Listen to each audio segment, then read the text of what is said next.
Hello everyone, How? This is me again, Mrs. Cheng. Welcome back to my channel. For today's video, I want to share to you the白楼婆排骨汤recipe. So this pork bone and radish soup is very easy to cook. Let's start!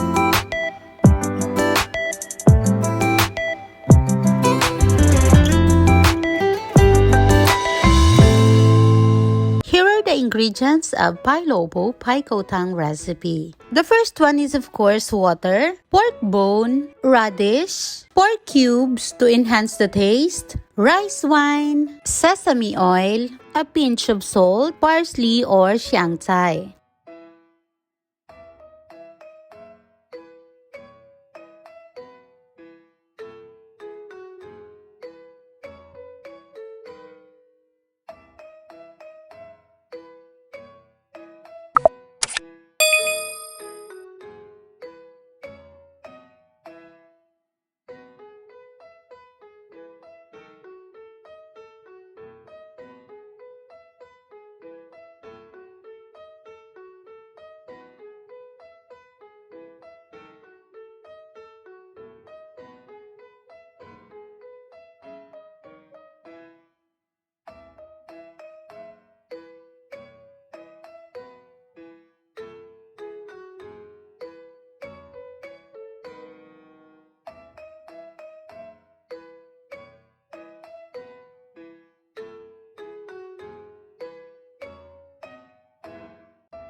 We're now done cooking. So as you can see, this is really very easy to cook. If you are new here in my channel, please don't forget to like, comment, and share this video. And also, please subscribe on my channel. That's all for today's video. Thanks for watching. Bye!